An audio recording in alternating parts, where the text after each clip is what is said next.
예, 국내외 선물 시장 투자 전략 짜겠습니다. 투자는 절제다 시간이고요. 절제 마스터 오늘도 화상으로 연결합니다. 안녕하세요. 네, 안녕하십니까. 절제 마스터 김윤진입니다. 예, 반갑습니다. 오늘도 해외 선물 시장 투자 전략부터 여쭤볼게요. 네, 먼저 미국 3대 지수를 좀 살펴봐야 될 것 같은데요. 미국 3대 지수는 어제 모두 급락하는 장세가 있었습니다. 그 전일에도 말씀을 드렸지만 이제 조정 장세 국면에 들어들지 않았나 이런 말씀을 드렸고요. 또 터키와의 사태가 그대로 증시에 반영되는 듯한 모습이 나왔었습니다. 구체적으로 좀 알아보자면 터키 대통령의 미국에 먼저 철강 알루미늄 관세 부과에 대해서 맞대응이 있었었고요. 심지어 아이폰에 대한 불매 선언 등 지금 미국에서 물러서지 않겠다 이런 지금 자세를 취하고 있습니다.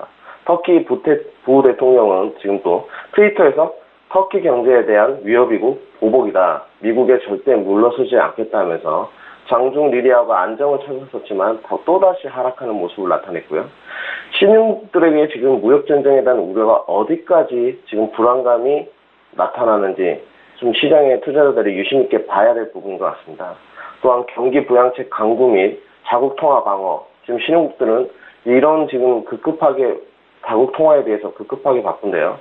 과연 이 전 세계 국가로 번져가는 무역전쟁이 세계 경기에 좀 침체의 신호탄인가 이런 걸 좀 우려 깊게 봐야 될 지금 상황인 것 같습니다. 종목별로 그러면 지수 흐름을 한번 살펴보시겠습니다. 먼저 나스닥입니다. 나스닥을 보시자면 지금 상단 포인트는 7,460에 위치하고 있습니다. 중단 포인트는 7,373포인트, 하단 포인트는 7,316포인트에 위치하고 있는데요.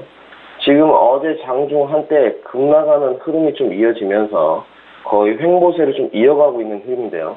아침 호가를 좀 보시면 7,372포인트에 지금 위치하고 있는데요. 지금 우선 주의해야 될 점이 상단의 포인트가 굉장히 열려있는 지금 구간입니다. 네. 하지만 이 상단에 열려있는 구간에 대해서 매수 접근은 좀 주의를 하시고요. 하단에 지금 포인트 지지대가 무너지면 아주 급락하는 장세가 연출될 수 있습니다. 그렇기 때문에 금일도 나스닥 같은 경우는 눌림 시 좀 매도 접근을 추천드리는데요. 이 상단 부근 언저리까지 조금 상승했을 때 다시 한번 매도 접근을 해서 좀 수익 구간을 확보하는 이런 전략이 유효할 것으로 보입니다. 일봉상 그리고 먼저 흐름을 좀 하나 짚어드리고 싶은데요. 일봉상 상승 포인트를 보시면 7,400대에 강한 저항대들이 위치하고 있습니다. 하지만 하방으로는 조금 열린 듯한 모습, 7,300포인트까지 열린 듯한 모습을 좀 나타내고 있는데요. 이 7,300포인트까지 하단 지지대가 무너진다면 추가 하락이 나올 것으로 판단하고 있습니다. 다음으로 크루드 오일입니다. 네, 크루드 오일 같은 경우는 어제 원유 재고량 증가가 있었습니다. 그래서 급락하는 흐름이 좀 이어졌었는데요. 거의 지금 이틀 연속인가요? 아주 가파른 원웨이 장세가 좀 이어지고 있는데요. 금일은 소폭 반등하는 흐름이 나왔었지만 다시금 하락하는 흐름. 역시나 지금 상단 포인트가 지금 지지대가 촘촘하게 좀 위치하고 있는 흐름입니다. 상단으로는 67불, 중단 포인트를 보시면 65불 근처, 하단 포인트가 64.51포인트인데요. 위로는 상당히 촘촘하게 저항 지지대가 위치하고 있는 반면에 아래로는 좀 열린 구간입니다. 일봉상 차트를 좀 보시더라도 하단으로는 상당히 열린 듯한 모습, 하단으로는 올라갈 구간이 좀 적은 듯한 모습을 나타내고 있는데요.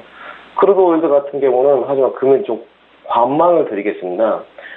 금일 흐름을 지금 지켜보시자면 급락하는 포인트 흐름이 있었지만 다시금 한번 눌림의 구간이 나올 수 있는데 상단으로 붙게 되면 67포인트까지 매수 흐름이 좀 나올 수가 있기 때문에 금일 크루드 오일은 좀 관망을 추천드리겠습니다. 굳이 접근을 좀 하시겠다면 하단 포인트가 완전히 붕괴된 이후에 64.51포인트가 되겠죠. 64.51포인트가 완전히 붕괴된 이후에 좀 접근을 하시라 이렇게 추천드리겠습니다. 다음으로 유로입니다. 네, 유로는 투자자들이 다 아시겠지만 급락하는 흐름이 이어졌다가 달러 인덱스가 강세 흐름으로서 지금 거의 맥을 못 추고 있는 수준인데요. 일봉상 흐름을 보시더라도 가파른 하락세를 나타나고 있습니다. 거의 바닥이 어디인지 확인을 할 수 없을 지경인데요.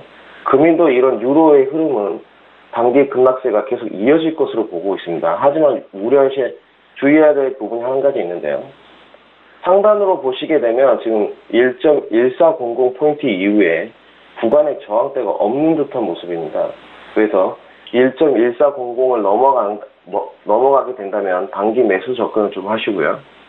밑으로는 하단 지지 포인트, 지금 상단 포인트가 1.1382로 하단 포인트가 1.1327호 포인트인데요. 하단 포인트가 완전히 붕괴된다면 다시 한번 큰 매도 흐름. 금일은 상단의 포인트와 하단의 포인트에 좀 초점을 두시고 상단의 포인트가 넘어가고 1.14000에 안착을 한다면 매수. 밑으로 하단 포인트 지지대가 완전히 무너진다면 매도 접근하는 이런 접근 방법을 추천드리겠습니다. 마지막으로 골드입니다. 네, 골드를 먼저 상단 포인트를 체크해 보시면 1202 포인트, 하단으로는 1180 포인트에 위치하고 있는데요. 이 상하단의 폭을 좀 유의하셔야 되는데요. 그러면 상하단의 폭이 좀 넓은 편입니다. 결국은 골드도 이 횡보하는 흐름이 이어지다가 다시금 한번 상하단의 포인트가 뚫림과 동시에 어떤 방향성이 결정될 것으로 보이는데요. 결국은 골드도 금일은 저가 매수에 좀 유의하면서 단기 매도 접근을 추천드리겠습니다. 예, 해외 선물 시장에 접근하시는 분들 위해서 투자 전략 먼저 전해드렸고요. 이번에 국내 선물 시장도 보겠습니다. 네, 국내 선물에 관해서는 좀 안정세로 들어설만 하는 여러 가지 악재가 좀 터지는 모습인데요. 우선 첫 번째로 터키발 경제 위기 우려가 과연 어디까지 미칠지 저도 좀 의문이고요. 터키발 경제 위기, 터키발 지금 우려에 더불어서 중국 위안화까지 약세를 좀 보이고 있는 모습입니다. 또한 어제 미 증시 조정세 국면이 있었기 때문에 국내 증시도 금일 좀 암울할 것으로 판단하고 있고요. 변동성이 좀 확대되는 측면, 그리고 거래 대금 등이 좀 축소되어서 투자 심리에 급격하게 냉각을 지금 나타내고 있습니다. 종목별로 보자면 대형주들이 삼성전자 위주로 비롯해서 역대 최고 실적을 달성했지만 거의 국내 증시에서 상승 모멘텀을 이끌어가지 못하고 있는데요. 상승 모멘텀을 이끌어가지 못하고 있는 요소로 보자면 아무래도 국제정세에 조금 더 영향을 받고 있지 않나 이렇게 판단하고 있습니다. 국제정세를 하면 터키발 우려와 무역전쟁 우려, 이런 리스크적인 측면이 국내 증시에 그대로 반영될 듯한 모습이고요.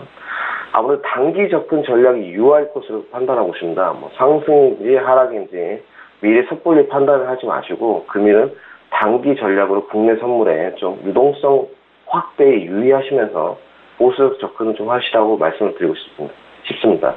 첫 번째로 먼저 포인트를 좀 보시겠습니다. 국내 선물의 상단 포인트를 보시면 290.05 포인트, 하단으로는 290.20 포인트가 위치하고 있는데요. 상하단에 포인트가 좀 촘촘한 편이긴 한데 결국은 좀 수렴이 이루어지고 있는 듯한 모습입니다. 금일 미국 증시에 대한 악재가 어떻게 시작할지는 모르겠습니다만 장중 포인트가 상단을 넘어가게 되면 지금 조금 지지대가 없는 듯한 모습이고요. 하단을 내려가게 되면 또한 밑에 하단 지지대가 없는 모습입니다. 그렇기 때문에 상단 돌파 시에는 매수, 하단이 완전히 지지대가 무너지게 되면 금일은 매도를 하는 유동성 변동을 유의하면서 접근은 조금 하시라, 이렇게 말씀을 드리고 싶습니다.